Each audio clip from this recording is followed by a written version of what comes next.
Good morning, everyone, respected principal teachers, and all my dear friends.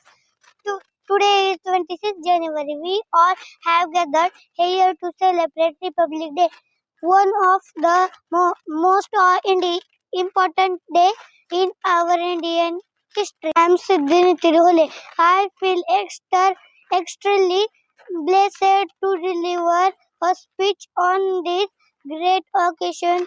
First of all, I wish you all a very happy Republic Day. Every India remember this day because the Constitution of India was approved approved on 26th November 1949, but it came into force on 26th January 1950. The Constitution was made by the member of drafting committee. Dr. Ambedkar. He was the one of king. He is also known as the father of the Constitution.